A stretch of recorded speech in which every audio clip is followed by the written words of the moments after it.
Welcome back to Devotions. I'm your host, Jaden, and today we're going to be doing a little bit of a shorter scripture compared to yesterday.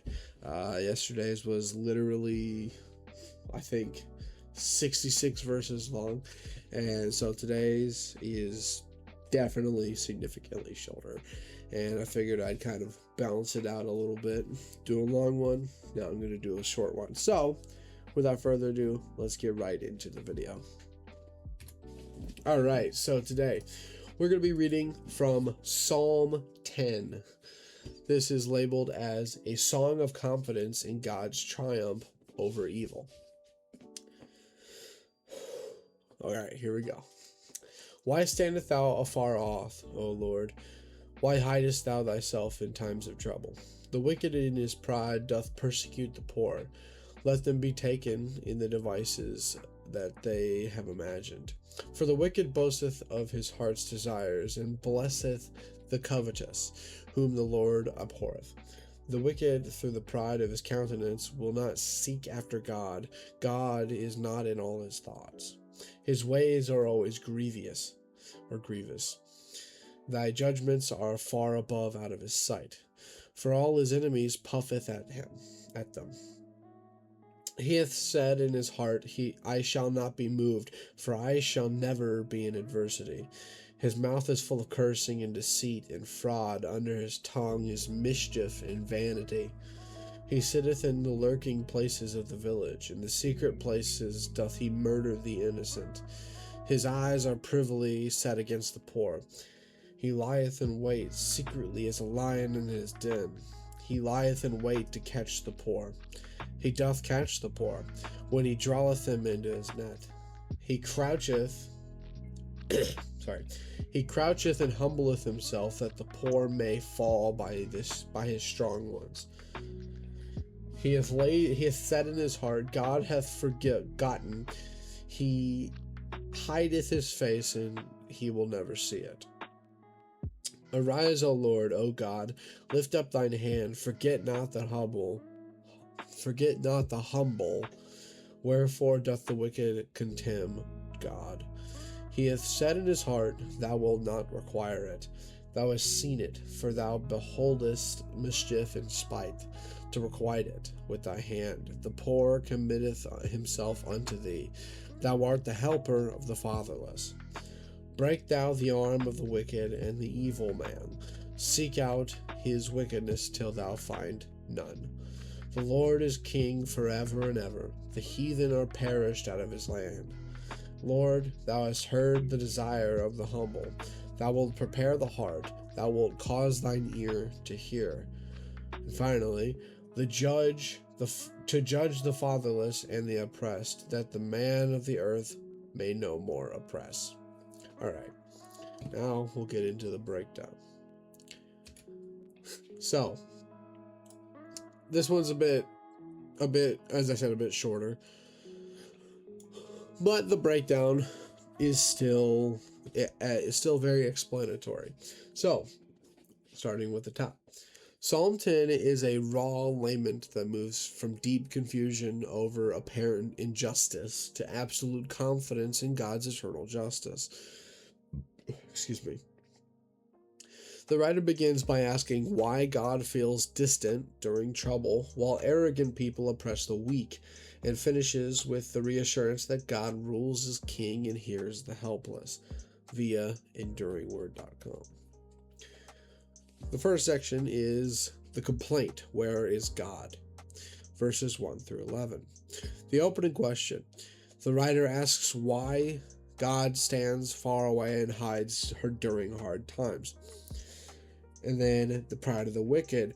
Bad people choose or chase the poor, bragging about their selfish desires, and act as if God does not exist or will not judge them. And then finally, the pain of injustice. The wicked use lies, threats, and hidden violence to prey on the helpless, convincing them that God has forgotten them and is blind to their actions. And then we get to the midsection of the scripture, where it says the plea, arise, O Lord. Verses 12 through 15, starting with a call to action. The writer the writer breaks the silence by directly asking God to wake up, lift his hand, and remember the afflicted. And then challenging impunity. The psalmist asks why evil people get away with mocking God and thinking they will never face accountability. Kind of sounds familiar, doesn't it? A lot of people in today's world will deny the existence of God, will reject God, will say, "Oh well, I don't need God. I don't need forgiveness," and try to convince other people that God has abandoned them, or not, like God doesn't love them. God will just kind of look over you because you're insignificant, which is obviously a lie. And then we have the third and final part of the second section, called Seeking Justice. The prayer asks God to break the strength and power of the wicked until no trace of their evil remains.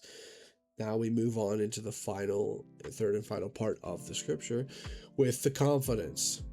God is king. Starting with a shift in perspective. The psalm changes from anxiety to triumphant faith.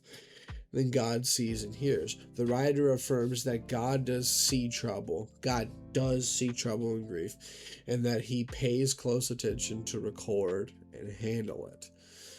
And then finally, the final resolution. The psalm closes with the powerful reminder that the Lord rules forever and will defend the fearless and oppressed, so that mortal people can no longer terrify others. So, basically, you have the complaint, people saying, "Where's God? Where is your God when you needed him? Where was he when your house burnt down? Or where was he when that man in the mask shot your father?" Or whatever it may be, whatever the situation or the predicament that it may be. They ask, "Where's your God?" Kind of mocking you as to say, how foolish would you be, or are you, to believe in a God? And then you have the plea, "Arise, O Lord," and basically it's the writer saying, "Please, God, come up and judge these people, prove them wrong, give them the 1-2 point." Can you shut up, man? Somebody in the chat said. Okay, so we're just getting really loud. Alright, we're on vibrate. Sorry about that. Basically, the writer asking God to rise and bring judgment upon these people who are mocking him and, slandering him and talking bad about his name, and kind of trying to discourage people from believing in him. And then, finally, in the prayer at the end, basically the writer relaying his confidence in God to not only be the king of the universe, but also to prevail over his enemies, to help him defeat his enemies, to be the one to make it to where mortal things, mortal people, mortal fears can no longer terrify him, can no longer bring him fear or doubt or anxiety or trouble, because with the Lord, nothing can stand in your way. And that's what this is talking about. And that is all I have for today. So thank you guys so much for watching. I hope you enjoyed. I hope you got something out of it. I certainly did. And I will see you guys in the next video. Remember to share the good word. Bye.